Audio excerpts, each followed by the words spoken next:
Good evening, this is Lynx. I think sometimes people who do this work or people who get involved in psychism, mediumism, I think people who do consultations, there's sometimes a danger in that of thinking that you're somehow more enlightened, you're better. Maybe there's a little bit of arrogance that goes along with it because of the work that people do. Someone told me the other day that a medium told them that spirit is never wrong. That's what made me think about all of this. Spirit is never wrong. And I thought, wow, have you ever read any mythology?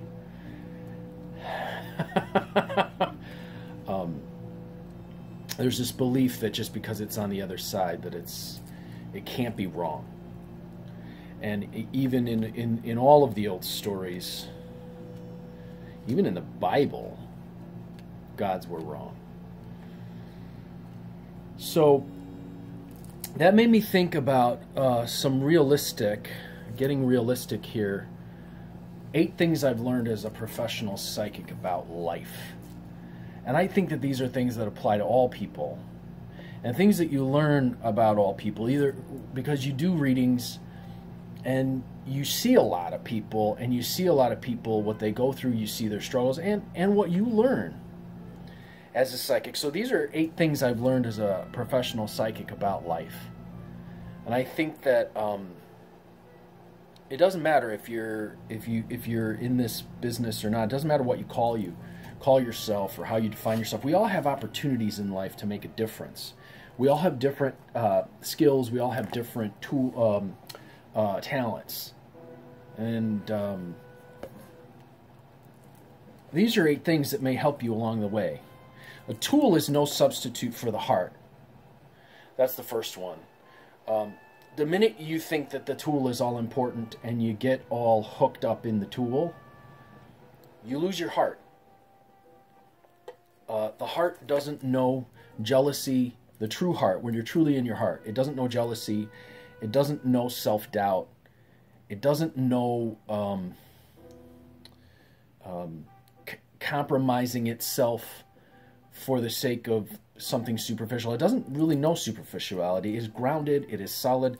And I think we use the tool sometimes, and if you get hooked on the tool, you lose your heart. You lose your center. I mean, this is just a tool. If you ever forget that, you lose your heart. So the tool is no substitute for the heart. And I don't care what you do. I don't care if you're a hairstylist and your tool is hair color. I don't care if you're a construction worker and your tool is, the machines you build with. I don't care if you're a financier or if you're in IT. The tool that you cling to is no substitute for the heart. This is the second one. The truth always comes out. Now, this is one that I think everyone faces every day, but it's one that we see a lot, because you'll see something happen in the cards, or you'll get a premonition of something, or you'll get a feeling that something's coming. And we all do this. We get a feeling something's coming. Or something's right, and someone else lies, or someone else, the truth always comes out. You can argue with people about what the truth is. In the end, the truth will always emerge. And people fight over what the truth is. And rarely is what people fighting over what really the truth is. It's usually 2 different views of what the truth is, or more. In the end, the truth always comes out. I have learned that in all the years of watching this. Of people saying, well, that's not true. That's never going to... Oh, what you do is... The truth will come out. Someone's character, someone blemishes you. Eventually, the truth always comes out. Here's the third one. Worrying whether or not you can do something makes for certain that you won't. If you spend your time worrying about whether or not you can do it, you are ensuring the fact that you won't. It makes damn certain you won't. So it's best to take that energy that you've used for worrying and apply it to believing that you can. Because worrying whether or not you can do something means for certain that you won't. I have seen that a million times. And I've seen situations where a person was headed right for everything they wanted, or headed really for good things, and then they told themselves they couldn't do it, and or they worried that they couldn't, or they started worried whether or not the prediction would come true, or even in relationships, or when someone wants to do a new career or move in a new direction, worrying whether or not you can means for certain that you won't. 4, second guessing yourself is a huge waste of time.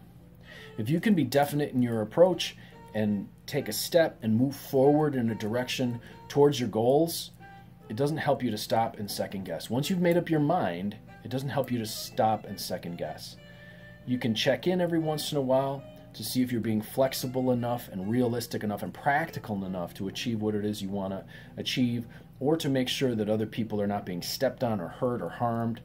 But in the end, second guessing yourself is just a huge waste of time. This next one is going to be hard to believe, but I will say I stand by this one after after years and years and years of doing this. Not everyone wants to be happy. And the sooner we can accept that, the sooner it makes things easier on us when we spend our time trying to push someone towards, or forcing someone, or trying to get someone to be happy, or thinking that we'll do all of this work and then they'll be happy. Not everyone wants to be happy. And this is perfectly their right. We don't have any right to tell someone that they have to be happy or don't have to be happy, but be aware that not everyone does want to be happy. The number 6. You can rearrange your whole life to be acceptable to others, and they still won't approve of you, and you still won't be happy for doing it. I think that one's pretty self-explanatory. I'm going to say it again. You can rearrange your whole life to be acceptable to others, and they still won't approve of you, and you still won't be happy. Now, that doesn't mean if you do this for a living and people think that it's evil or dark or weird or why are you doing that. It doesn't mean if you want to be an artist and they think that you should go into business. It doesn't mean, or maybe you're not raising your kids the way someone else thinks you should, or whatever it is. Whatever it is. You can rearrange your whole life to be acceptable to others, and they still won't approve of you, and you still won't be happy. Number 7. Doing what you hate or what is safe still won't ensure that you'll be successful. That sometimes takes a long time to figure out. You can say, okay, I'm going to take the safe bet. I'm going to go down the safe road. I'm going to go down the one that feels safe and feels more secure, and end up doing something that you hate instead of something that you love, or being in a relationship that you hate instead of being with someone you love, or just pursuing something that you want to pursue and instead going, okay, well, I can't because of whatever reason. Doing what you hate or what is safe still won't ensure that you will be successful. You can spend your whole life struggling at a job or a relationship that you hate, and it still doesn't mean that it's going to succeed. And it still doesn't mean that you'll be safer, and it doesn't mean that you'll be in a better place in the long run for it. And here's the last one. Number 8. A huge chunk of humanity lies to itself. And never assume that you aren't one of them. You walk out there during the day, you interact with people. And those of you who do this, it's real easy to see. There's a huge portion of the population out there that's lying to itself. And if you want to really keep yourself humble, don't assume that you aren't one of them. Because it's real easy to think that you got it figured out and that you aren't lying yourself, but then that's the easiest way in the world to lie to yourself. I'm Lucky Links, as always, wishing you success and good fortune in all that you do. I hope that these 8 things that I've learned in my experience can somehow give you some insight, some assistance, some help, maybe help you through something that you're going through. If that does what I wanted it to do, then great. And if you haven't had this experience, that's great too. If you'd like to get a reading, 779-302-8009. Or you can email me at conjurehope@gmail.com. Or if you'd like to take a class in tarot, an intermediate advanced class in tarot, or in Lenormand, or in crystal ball scrying, or in playing card reading, or in how to divine with the Mexican Loteria, then contact me, same ways, and I can tell you the fees and what the details are involved.